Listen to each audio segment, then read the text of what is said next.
Hello, everybody, and welcome back to Big League Breakdowns. In this video, we're going to be talking about the NL wildcard race as we come down to our last two series here in the regular season, and everything is heating up.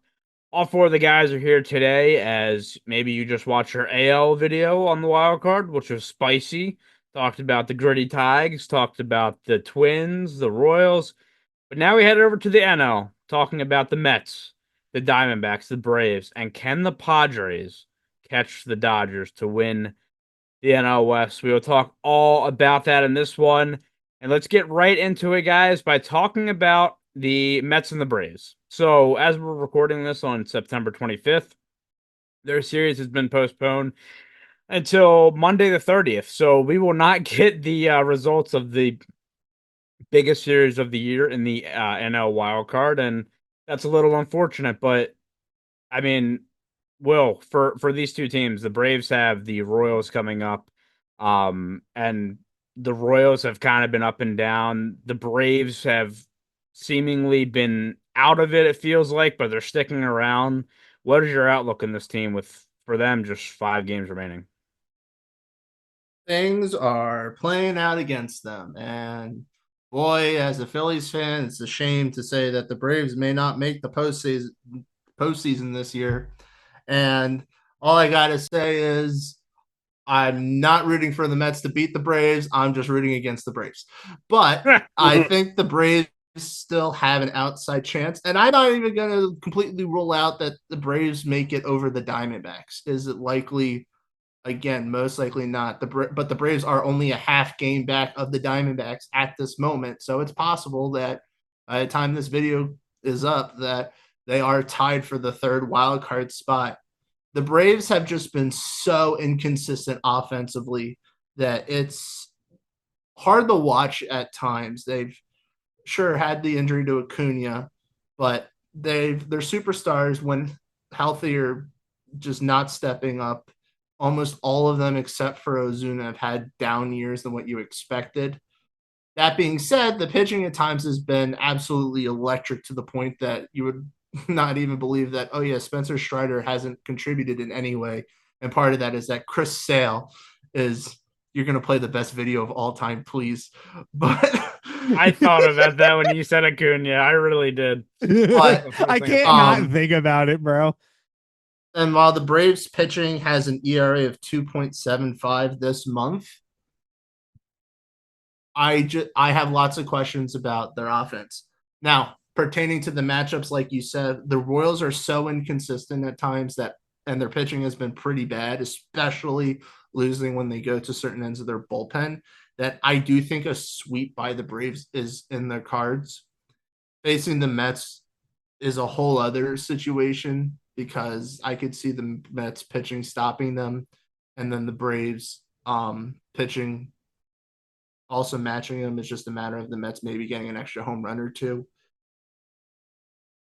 I really don't have a set thing to say at the moment because I wanted to see this series play out. This series to me was going to be the definitive. This is how the season ends, and it's very possible, literally in the end, this is how the season is going to end because it's going to define the season now that it's playing on Monday. Um, but the Braves need the hope that they can get some rhythm to their offense and carry them through the rest of the season. Otherwise, they're screwed. And also, this rainout may have completely messed up how they use Chris Sale in the wild card series. Exactly what I was going to bring up too, because not only does it mess that up, but Chris Sale was scheduled to start against the Mets. And now what do you think they do, honestly? Because I think he pitches Friday. I think he's going to pitch I their feel like next game against the Royals instead of holding them back. yeah, I mean I that's what I'm thinking too, because like Well, do you pitch for your play? Do you have him pitch for your to get in, or do you have him pitch when if you're in? You well, know, You have to, and because the Braves are the first team out, you have to play it like you need to get in. So you yeah. just need to get there first. Now, if let's say he pitches Friday and they do make it into the postseason, he could theoretically, I think he can pitch game two on normal rest, but you're still, of course, a day behind what you would have liked. I mean But yeah, I mean really if you think about it though, they have to win every I mean they're trying to win every game. It's not like all right, well we can lose our games against the Royals, and we'll be fine because we have the Mets for 2 more games. Like, no, They like have to win. they have to win.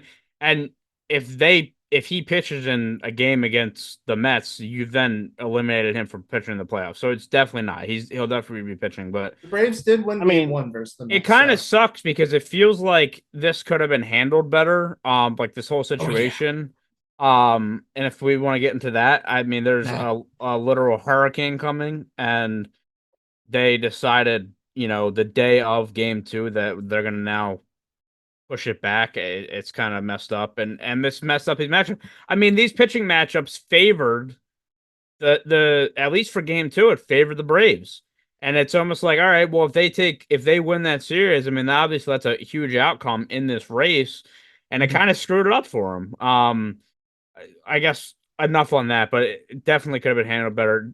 John, I mean, let's switch over to the Mets because the Mets have been hot, and they've been getting contribution from guys that we didn't think they were going to. I mean, Jose Quintana, Sean Manaea having a bounce back year. I mean, they've been doing it and they continue to do it. Lindor's been out, but they've still been getting production. Like, just like in the AL, there's some scary wild card teams. I feel like if they get in, the Mets are a little bit scary too. I don't know about scary, but I don't know how we ended up in this situation. The Mets were dead in the water, We're a 500 team. out of nowhere. Well, yes, 500 team, but still, out of nowhere, Grimace comes out and throws the first pitch. Next thing you know, the Mets are on a tear, and it just I don't get it. How did we get here, guys? Where the Mets are the second wild card team. I Home really runs and pitching. and I believed in the roster. I think, I mean, me and Will kind of talked about this in I would our hope so with the highest payroll in baseball. No, but look, me and me and Will talked about this in our other video we did last week, but we were kind of both somewhat high on the Mets, and then when Senga went down, I was like, oh man, maybe that's a big loss. But there was talent there for this to happen. Now, again, did we think that what is he, 38-year-old now, Jose Quintana, was going to have the season he's had, and Manaea and all this stuff like that? Probably not, but they've done enough, and as Will said, it's really been they hit home runs and they pitch well and don't give up home runs, and this is kind of where we're at. But yeah, definitely a little bit of a buzzkill that this series is getting delayed until Monday. Well, also let's talk about the reality of the NL wildcard race. You have the Braves and the Mets both playing for their playoff hopes and their playoff lives. You And the also Diamondbacks. have the Diamondbacks who are playing the Padres, playing for their playoff lives. The Padres could end up winning their division if they play well against both the Dodgers and the Diamondbacks. But then the Diamondbacks, like I said, are looking to not only play spoiler for that, but are looking to get into the playoffs in general as the last wild card team. So this weekend for the NL is going to be nuts. Man, the Diamondbacks messed up, dude, because they had all the tools and resources to get in. The good thing for them is the Mets and Braves will inevitably take those games from each other, so they can't both leap up. But they've lost 3 in a row. They got absolutely pissed on last night by the Giants, 11-0. They have one more against them, which is probably going on now. And then, as we said, they have the Padres the last series, who they've been among the best teams in baseball. So, for a Diamondbacks team whose offense we praise so much, and whose They're winning 3-1, by the way. the D-backs are? Diamondbacks. Yeah. Okay. For an offense that we praise so much and could be one of the better offenses if they get into the postseason, or dangerously close to not getting in the postseason. And a lot of people kind of have the Diamondbacks and Padres as like dark horses to come out of the NL. I think the Padres especially, but the Diamondbacks got to get in first, and that's not guaranteed. Will, what has gone wrong for them? I mean, again, their offense has been pretty good. their pitching is horrendous at times. And right now, it's about as worse as it's been all season. And you can take their loss to the Brewers in Milwaukee in the previous series as a prime example, where they were winning their game 8-0 and they lost 10-9. The Diamondbacks have a 5.73 team ERA in September. They are 500. Their offense has scored 135 runs. Their pitching has allowed 131 runs. Like they are the they are to an extreme the example of a team that is trying to outslug their pitching mistakes. And it has worked for a big chunk of the season, especially coming out of the All-Star break. And the funny thing is, now that they're kind of getting everyone back, it's getting worse. Not to say that Kelly or Gallagher have gotten worse, but Montgomery and Eduardo Rodriguez are horrendous. And so they just have to pray that this game tonight and in the Padres series that their offense can outslug their pitching mistakes and get them into the wild card series. Yeah, and dude, remember how there were another team we talked about how bad their pitching was early in the year. I mean, we had our guys. What did we call him? Scott Magoo, who it's actually Scott McGough. Mr. But Magoo. We had the conversation with Mr. Magoo back in May about how bad their bullpen was, how their pitching was. By the way, thank God Blake Snell turned it around because between him and Montgomery, those would have been two pretty brutal signings. Now you look at Snell, and he'll be interesting with his opt out. But Jordan Montgomery, dude, Scott Boras just said the same thing. Holy moly, dude! I mean, Montgomery has been awful. Yeah, really bad. So yeah, I mean, for the Diamondbacks, well, as you said, I mean, they're trying to outslug their problems, but they're like for you guys. They're a weird team to assess for me because I look at the Padres, I look at the Mets, and I do think they could potentially cause problems in the playoffs. Mm-hmm. And the Diamondbacks, I feel like I should feel that way based on how their offense is, but I'm really it's the pitching that I really am down on that, man. I think the Diamondbacks could absolutely blow away whoever they face in the wild card series. I'm not saying they will, because if they face the Padres, that's a whole other evaluation. But I could see that if the Diamondbacks have to play, let's say, the Brewers again, and they're slowly building up, I feel like a rivalry that will go on forever based on last season last postseason, Diamondbacks sweeping them, and then the weird matchups they've had this year. The Diamondbacks are a team that I think could blow away their competition in the wild card series, but then in the division series, having to then start to go to the back end of the rotation, which is a massive drop off, that they could just get outmatched immediately, or they're a team that they're going to face a bye team that doesn't know how to deal with the bye and take advantage of that. So I'll bring this up, and they're obviously not doing it, but this is almost a genius move now that I'm thinking about it with the Diamondbacks. Right now, would you rather play the Padres in the first round or the Brewers in the first round? Both tough teams. Oh, I'd rather face the Brewers. Oh, absolutely. In a heartbeat.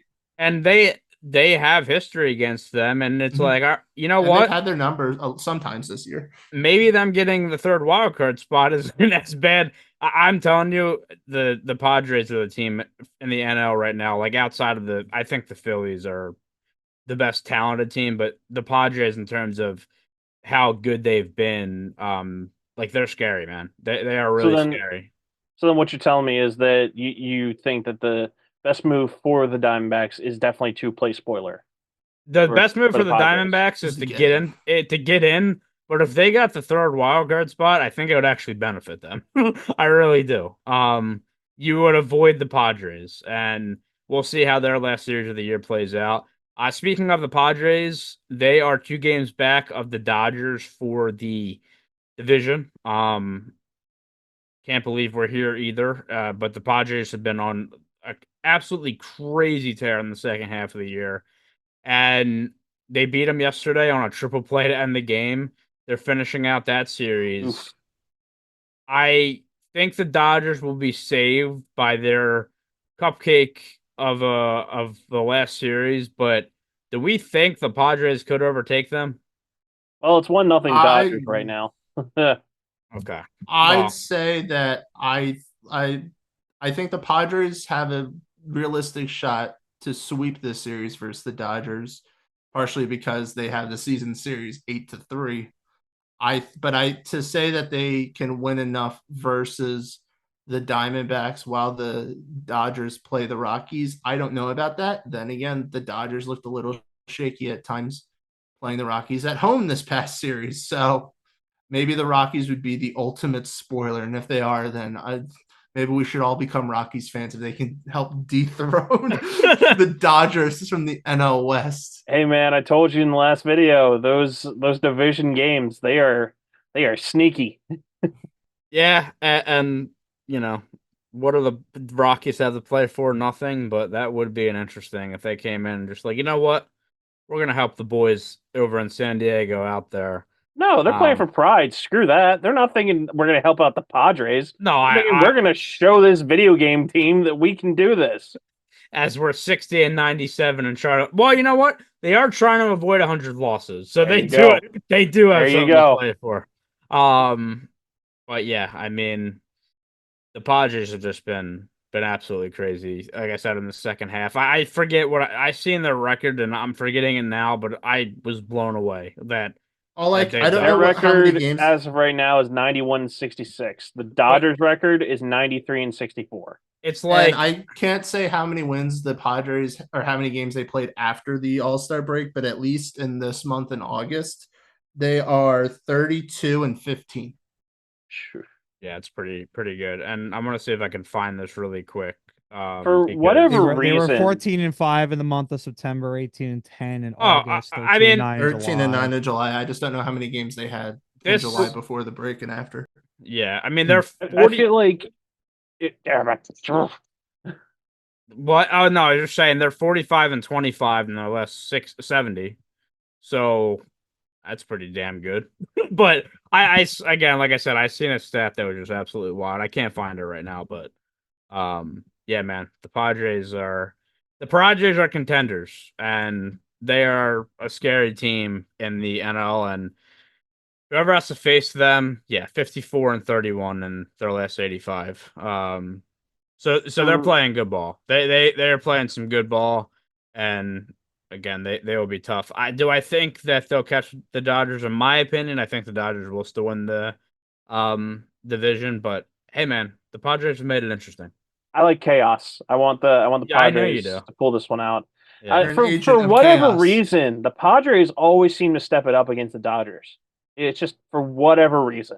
They are the Padres. They are their daddies. So, You know. that was great. If you guys don't have any more to add, oh god, that was terrible. I'm glad you're ashamed of yourself. I'm glad. I'm glad that you are that self-aware. Thank you. Yeah. That was terrible. That is going to be all for us in this one here at Big League Breakdowns. If you'd like to follow us and our creative jokes on social media, follow us on Twitter at BL_breakdowns, Big League Breakdowns everywhere else. Make sure to subscribe if you like the content, like the video if you enjoyed it, and we will see you next time. Wear your seatbelt. I'm gonna punch you for saying that. I swear to God.